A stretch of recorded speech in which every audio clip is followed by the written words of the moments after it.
Hey, listen, here's the deal. My mic pack messed up. It happens. Still a great interview with Jordynne Grace. When your equipment malfunctions, you need security. You need a backup plan. Well, you don't need a backup plan with nordvpn.com/Fightful because you can change your virtual location with just one click. It works on all your devices. Probably your mic pack if it'll turn on, but your desktop, your laptop, your PC, router, TV, it's got that same great deal plus an additional 30 days free. 30-day money-back guarantee as well in case you don't like it for any reason, which I don't know why you wouldn't, right? Why wouldn't you like the fastest VPN in the world? Why wouldn't you like online threat protection, block online trackers, hackers, annoying pop-up ads, and malware? You got 3 great tiers. You got the standard. Go up a tier. You got the pass. Go up a tier. You got a locker. Change your virtual location with just one click. Save some money with nordvpn.com/Fightful. And enjoy my interview with Jordynne Grace. What's up, you guys? Ross Sapp, Fightful, here in Lousiville, Kentucky, ahead of Impact Wrestling's tapings. We got Jordynne Grace. Jordynne, how you say Louisville? Louisville? Yeah. Louisville? Yeah. How are you supposed to say it? I don't know. I say it Louisville, and this is only the third time. For the longest time, I called it Louisville. So really? I was about to say, like, that's the other way to say it, and I never hear anybody actually say it that way anymore. Yeah, it's a step up from saying Louisville, right? Yeah, absolutely. So you're here for Impact tapings. You all been here quite a few times over the last year. Yeah, so. I don't even know how many times you've been here. Yeah, I think it's the third time you all did the, what were the tapings? The weird character one? Yes. What were those called? Why is that escaping me right now? I can't remember. What? There you go. I don't know why I didn't remember that, but yeah, Georgia Cobb, and then Josh Alexander was Timber, which is like top 5 wrestling names ever. Yes, it's fantastic. So you're here, you're doing honest to God tapings, not as Georgia Bell, was it? Georgia Cobb. Georgia Cobb. Georgia Bell is a better name. Georgia Bell is a good name. But yes, honest to God tapings. Honest to God tapings. No BS, all right? I'll be defending the Knockouts Championship next weekend. Or I don't know when you're posting this, but you know. It'll be this week. We're doing it to promote. We're getting people. Okay. We're hoping that literally everybody that watches this is from Kentucky and they'll come and check it out. July 15th and 16th? July 15th and 16th, absolutely. We've been running this area, Cincinnati, Louisville even, a few times. We're about a year removed from solely in-studio shows. How's it been getting back on the road for you? Oh, it's been a transition. I used to actually drive from Atlanta to Nashville every month, and I was loving it. Really? Yeah, I literally brought everything. How long of a trip is that? It was 4 hours. Oh, no. But my car would be packed out. My car would be packed out, and now I can only take like max 2 bags, and I'm struggling for real. If it's over 3 hours, I'm like, is it worth going, or can I fly somewhere? Yeah, I mean, it's like a 20-minute flight, but then you got to get to the airport, get through the Atlanta traffic, so it's just like, it's not worth it in the end. And are there many like direct flights from there anyway? Yes, like constantly. So you're still in Atlanta now, I assume. Mm-hmm. I mean, Jonathan's running shows out of that area all the time. How has that been for you? I mean, he's got an advanced schedule now as well. Yes, so I have completely taken my hands off helping him with Terminus because I was getting stressed out. I'm very much like a detail-oriented person and perfectionist, and he is not. So he's very much so like, he would book the show, and I'd be like, well, babe, what about this, what about that? And he was like, oh, I didn't even think about that. And I'm like, okay, I'll do it. And so it was just like a constant thing. Why hasn't Curtis Hughes been booked on a Terminus show yet? He comes to the Terminus shows. Listen, you're the one who brought up Mr. Hughes to me in the first place, and now I got to find a way to work it into every interview I do with Baron, every interview I do with Jonathan. Can you imagine Mr. Hughes in a Terminus rules? It would be awesome. It'd be awesome. It should be against you. He would forget every rule immediately. He would. I mean, Jonathan told me that I guess he couldn't connect his Xbox to the internet. Yes, I mean that man is constantly stoned, to be honest with Is you. Is he? I love it. Okay. I Josh is love looking it. at me like I shouldn't have said that. No, I love it. Listen, I'm sorry, that's the headline. You know what's happening here. Oh, God, here we go. Listen, we're fixing the problematic Jordynne Grace. That is positive wrestling news out there in the world. I mean, you have made an incredible career for yourself in wrestling, outside of wrestling. Social media has been a big part of that. I don't really want to talk about the stuff that happened over the last day or so, but I'm fine. like the positives, the positives and negatives of social media. Like, how do you weigh that sometimes? Because I always look at it. I wouldn't be able to do my job if it wasn't for social media, but I'd very much like to not have it.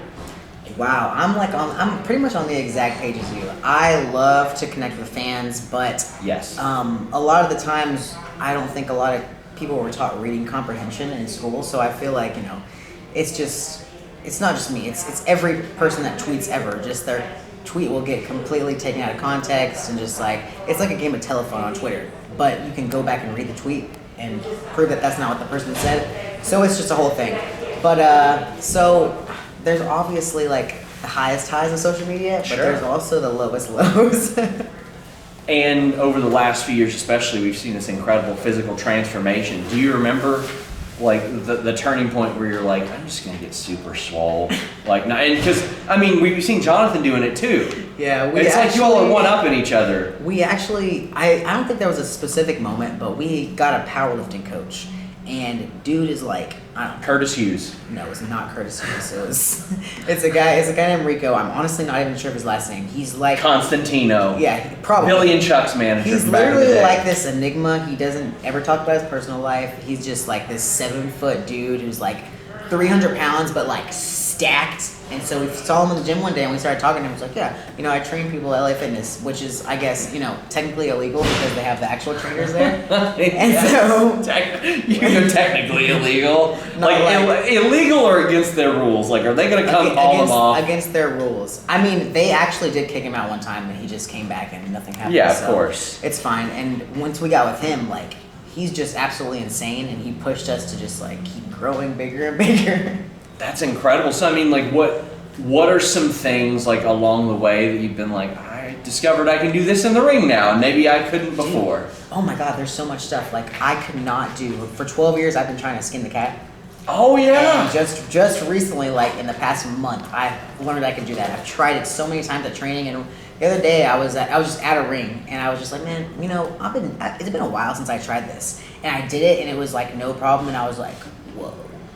Are you serious? So, did you find that doing that, like, because I mean, different rings are constructed different ways, and I would have people that told me, well, it was a lot easier for them to do it on a 6-sided because the ropes are so tight, they were able to pull themselves up a little bit easier, and there will be people that'll be like, well, when it's actual rope, it's more difficult. Like, is there anything that maybe helped you cheat there? I've actually only done it in 2 rings. So I've done it in that one time in practice, and then I did it in Impact Wrestling ring, and those are the only 2 times I've done it. So I will definitely have to let you know on that one. Sure. But I mean, I was just shocked at how easy it was. So I guess we'll see it. Never a real rope ring. I don't know, but I know definitely the looser the ropes are, the harder. Yeah. Yeah, for sure. And also, I discovered that I could do a very nice up and over, which I have not been able to do. Like, because a lot of the girls use the bottom rope to do the up and over. I used to do that, and I still sucked at it. But I've been able to do it without that for the longest time now.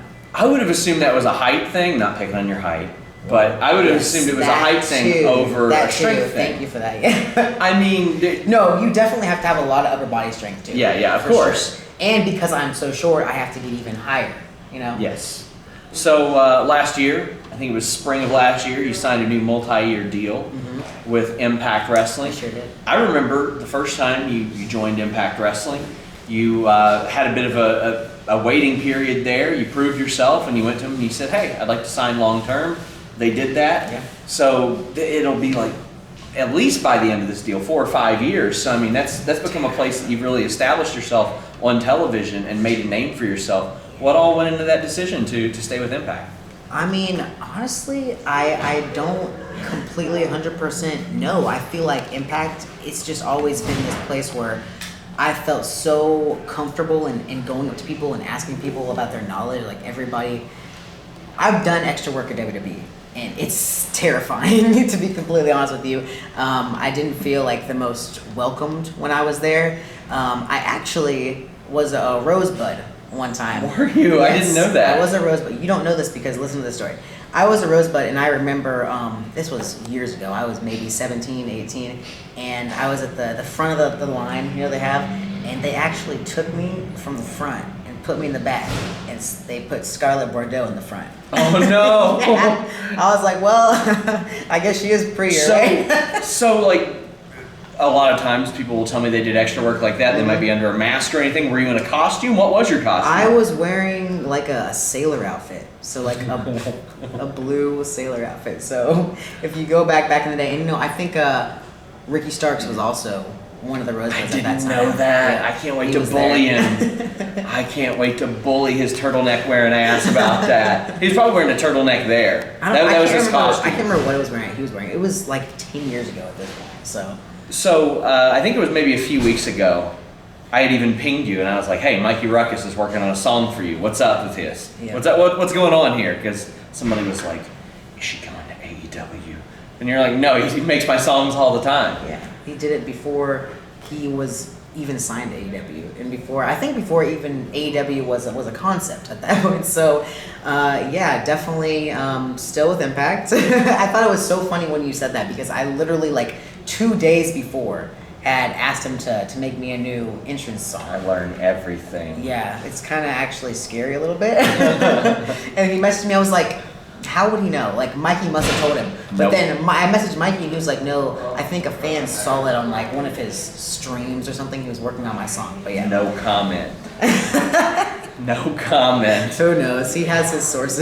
But like 2 weeks later, we saw an article. I even sent it to you where they're like, "Is she going to AEW?" And I had to put a thing out that's like, "No, it is very public. She signed a multi-year deal last year. Let's do some math here, folks." No, I was thinking like maybe they traded me like the NBA. Traded I didn't you? know. Like, Well, listen. surprise. I mean, if we had another world champion and a PR person in here, I don't know, who would you all trade Jordynne Grace for?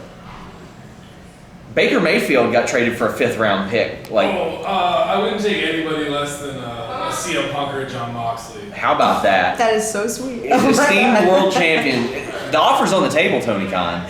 There you go. If you want Jordynne Grace, maybe CM Punk and John Moxley, and a couple of, they got to trade some of the Jaguars picks. I too. need 5 first-round picks. Whatever Rudy Gobert. Rudy Gobert. got for benefits. 5. They got 8 players for Rudy Gobert. I literally, actually, you sent me that, and then I messaged Josh. I was like, dude, are they trading me right now? Like, I thought you were about to say I sent you the Rudy Gobert trade. I did send that to a lot of people because it was a ridiculous trade. But so you're in Impact Wrestling. You worked plenty of intergender matches with Morrissey, which I love that team. That was such a brilliant team. Don't get me started. Listen. Justin Hershey said, so when I found out that Morrissey was leaving Impact, I was distraught. I was like, Really? what? No, I'm finally doing something that I like really loved and was behind, and I was like, I had all these ideas.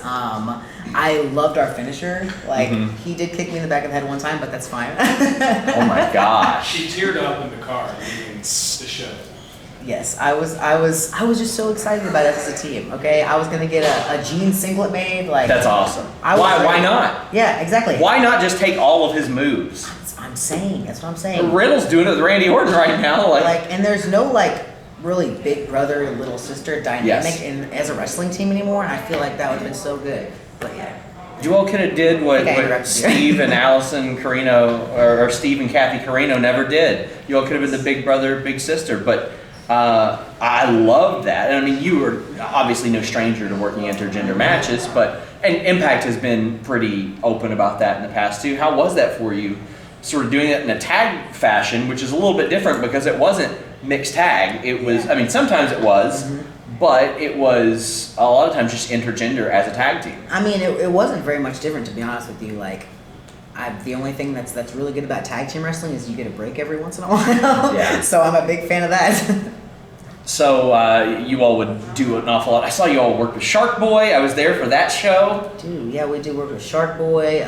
We did the match with Brian Myers and Matt Cardona. The which Brian was Myers awesome. match. That stuff was so much fun to watch. Like, you all, Chelsea, Brian, Matt, that stuff worked so well. And then that big blow off with Morrissey and Myers and the no DQ match, like you all really got to stretch your legs there and do a lot of stuff that doesn't usually get to happen in intergender stuff or mixed stuff. We got to I got to powerbomb Cardona through the table. Yeah. With Morrissey's assists. That was a dream come true. Have you talked to Morrissey since then? Did you bid him adieu, or did he just hit the bricks and vanish?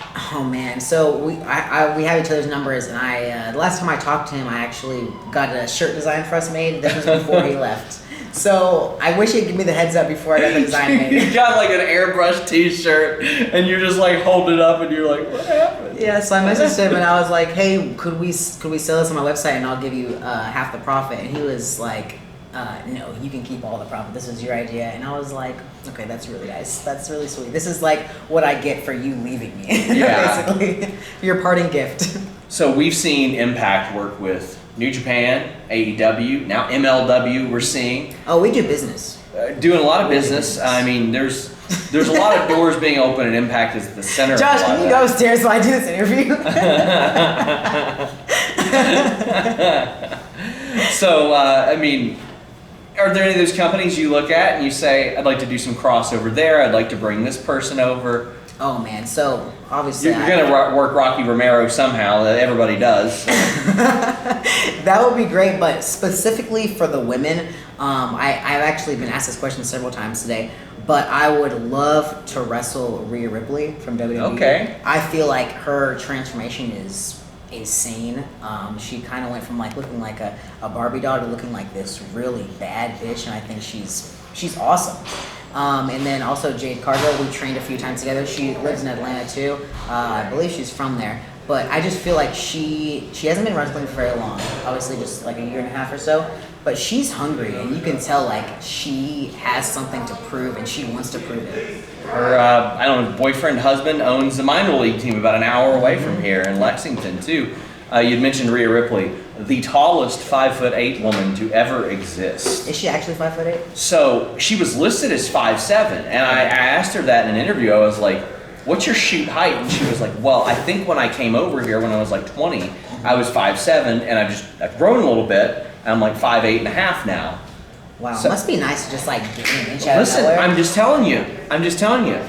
You still got time. So I just gotta get some lifts in my boots to make it a little bit more realistic. Exactly. Right? Or what you could do then, you could just wear as flat as you can to help accentuate the height difference. Honestly, that's one of the things I hate about being 5'2", is as a power wrestler, I feel like taller wrestlers are always looked upon as like, the mold, right? But it works for you. Yes, though.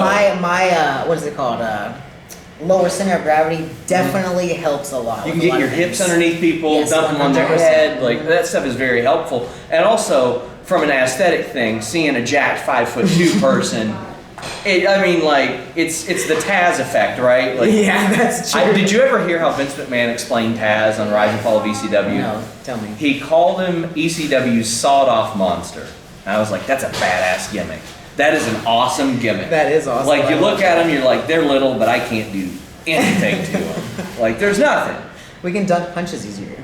There you go. Are there things that you find that you can do much easier being shorter than most people can in the ring? So something I actually just realized today that Josh pointed out was I can pick up someone for like a bigger person for a fireman's carry much easier, which I didn't even think about before he said that today. Like I can just like get under them and pick them up with relative ease. Today I picked up some guy who was like 250 pounds at a radio show today. Really? And it felt so light. And then he said, "Oh, it's because you're 5'2", and I was like, no, I never thought about that before, but probably. I'm admittedly asking this so I can just chop up the clip and get cheap views on YouTube. You ever That's gonna do? literally all you do. That's all I gotta do. You ever gonna do arm wrestling? It's big again. Arm wrestling, okay, so yeah, I would do arm wrestling, but I've also been seeing they've been doing this like competitions for the watermelon squeezing. Yeah, like, between the arms, yes. No, not between the arms, in between the legs. Oh between the thighs. no! I know. Listen. The Twitter reaction to this, I don't want to. There is a woman. I know the woman who holds the world record for like squeezing the most amount of watermelons between her thighs in 5 seconds. 5 seconds? Yeah. 5 seconds? My God. So maybe I'll beat a record one. Have you ever seen X-Arm? It's that thing they tried. It was like an MMA arm wrestling hybrid. They tried like 15 years ago. It was so terrible. They tape their arms together and they can punch each other, kick each other, like do flying arm bars. It's horrible. It's horrible. It didn't last at all. Dude, there's so many cool sports that I want to try. I really want to try that pillow fight league. Yes! I heard that. Sounds so cool. I don't know. I feel like I would suck at slap boxing, but also Yeah. I just want to try it just to say I could do it. Listen, if you all, like if Impact promoted like a pillow fight show, it would do I have it would talked do to Scott views. about this. I've talked to Scott about doing like a conjunction with Impact Wrestling. That'd be great. Yeah. Like that type of stuff would do views, I think. Yes, I think so too. What do you want the headline of this interview to be?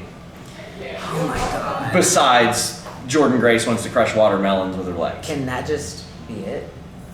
I mean, I say why not, but I feel like that's a good one. I encourage everybody. my media guy's looking at me like, don't. Can this say just say don't cancel Jordynne Grace? Don't cancel Jordynne Grace. That's it. We did it. Don't cancel Jordynne Grace and hit up Impact Wrestling, Louisville, Kentucky this weekend. Jordynne Grace, I want to thank you so much. Yeah, thank you for having me. Until next time, we're out. Cheers.